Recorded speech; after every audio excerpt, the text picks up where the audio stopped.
निलेश चव्हाणला 3 जून पर्यंत पोलीस कोठडी। पुणे शिवाजीनगर न्यायालयाने सुनावली कोठडी। निलेशवर वैष्णवीच्या बाळाची हेळसांड केल्याचा आरोप।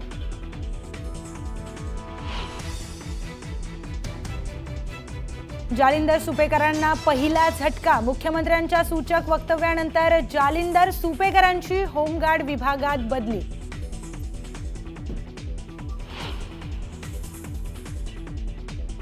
संभाजीनगरमधील दरोड्या प्रकरणी पोलिसांची कारवाई। लड्डांच्या घरावर पाळत ठेवून माहिती देणाऱ्या देवीदास शिंदेला पोलिसांकडून अटक।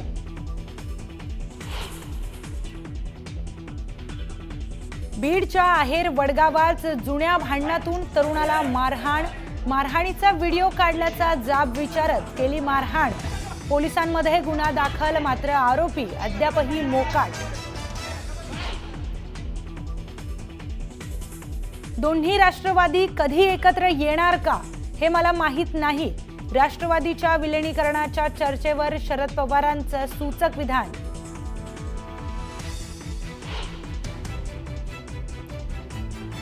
उन्हाळ्यातही तुळजाभवानी मंदिरातील गोमुख आणि तीर्थकुंडांचे झरे वाहण्यास सुरुवात। भाविकांमध्ये आनंदाचं वातावरण।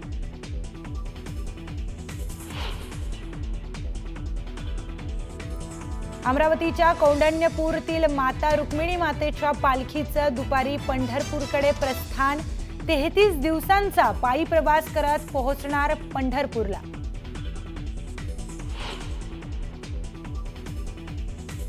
इंडिगो एअरलाइन्सच्या कर्मचाऱ्यांना वर्षातून 2दा वेतनवाढ देण्याचा निर्णय।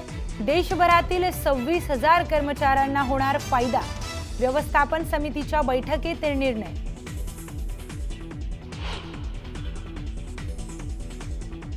देशभरातील कोरोना रुग्णांची संख्या 2710 वर। केरळमध्ये सर्वाधिक 1147 रुग्णांची नोंद। केंद्रीय आरोग्य विभागाकडून आकडेवारी जाहीर।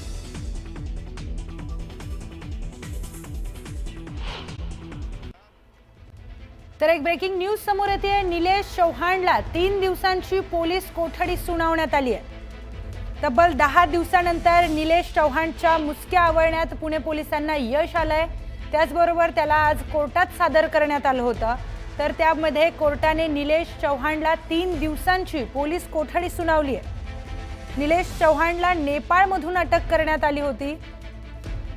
तर गेले 10 दिवस तो पोलिसांना गुंगारा देत होता, पण शेवटी नेपाळमधून त्याला अटक करण्यात पोलिसांना यश आलंय। तर आता याच गुंड निलेश चव्हाणला 3 दिवसांची पोलीस कोठडी सुनावण्यात आलेली आहे। वैष्णवीच्या बाळाची हेळसांड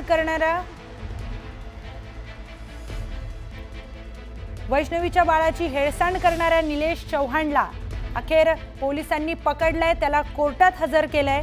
त्याचबरोबर पुणे सत्र न्यायालयाने निलेश चव्हाणला 3 जून पर्यंत पोलीस कोठडी सुनावली आहे।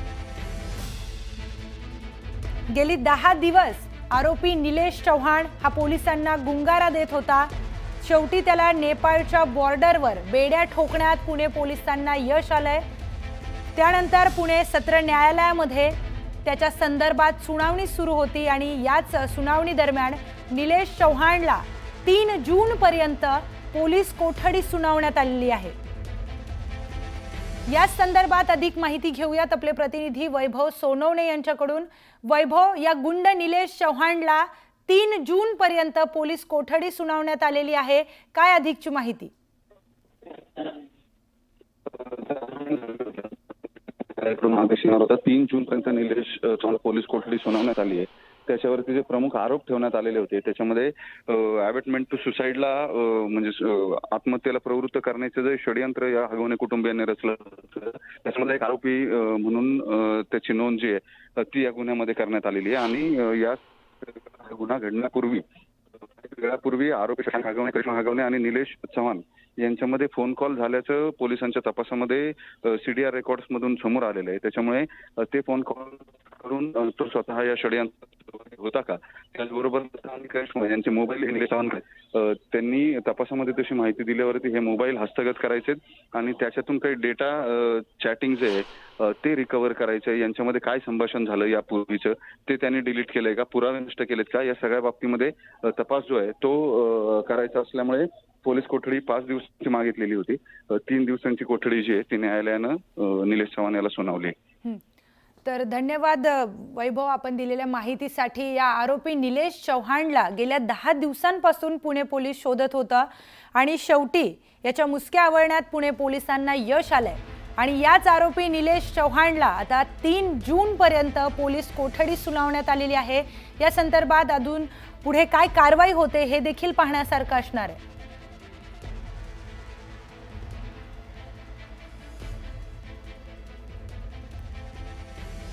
वैष्णवीच्या बाळाची हेळसांड करणाऱ्या या निलेश चव्हाणला पोलिसांनी आज कोर्टात हजर केलंय. तर पुणे सत्र न्यायालयामध्ये ही सुनावणी सुरू होती आणि या सुनावणीनंतर कोर्टाने निलेश चव्हाणला 3 दिवसांची पोलीस कोठडी सुनावलेली आहे. गेली 10 दिवस हा निलेश चव्हाण पोलिसांना गुंगारा देत होता. तर शेवटी नेपाळच्या बॉर्डरवर या निलेश चव्हाणला बेड्या ठोकण्यात पोलिसांना यश आलंय. नेपाळ बॉर्डरवर या निलेश चव्हाणला पकडल्यानंतर तिथून विमानाने त्याला पिंपरी चिंचवड पोलीस ठाण्यात आणण्यात आलं. तर त्यानंतर पहाटे 4 वाजता बावधान पोलिसांकडे त्याचा ताबा देण्यात आलाय आणि आज पुणे सत्र न्यायालयाने निलेश चव्हाणला 3 जून पर्यंत पोलीस कोठडी सुनावली आहे. या संदर्भात वैभव, आणखी एक प्रश्न इथे उपस्थित राहतोय. 3 जून पर्यंत पोलीस कोठडी निलेश चव्हाणला सुनावलेली आहे, पण जसं की तू मगाशी सांगितलं की काही मोबाईल, करिश्माचा मोबाईल त्याच्याकडे असल्याची माहिती आहे. तर या संदर्भात काय अधिक पोलिसांचा तपास सुरू आहे?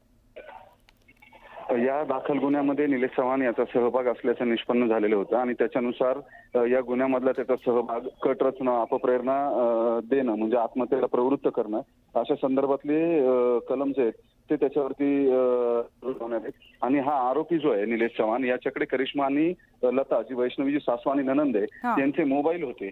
या मोबाईलमध्ये त्यांचं संभाषण जे आहे ते संभाषण पुरावा म्हणून वापरण्यात येऊ शकते याची माहिती असल्या कारणानं त्यानं ते मोबाईल मधून डिलीट केलेत का याबाबतचा तपास जो आहे तो करायचा आहे. जर हे पुरावे डिलीट केलेले असतील तर त्याच्यावरती पुरावे नष्ट केल्याच्या प्रकरणात सुद्धा ती केली जाऊ शकते किंवा कलमवाढ केली जाऊ शकते. त्यासाठी हे मोबाईल जे आहेत ते हस्तगत होणं जास्त आवश्यक आहे आणि त्या दृष्टीनं तपास करायचा असल्याचं बावधन पोलिसांनी न्यायालयामध्ये सांगितलेलं होतं.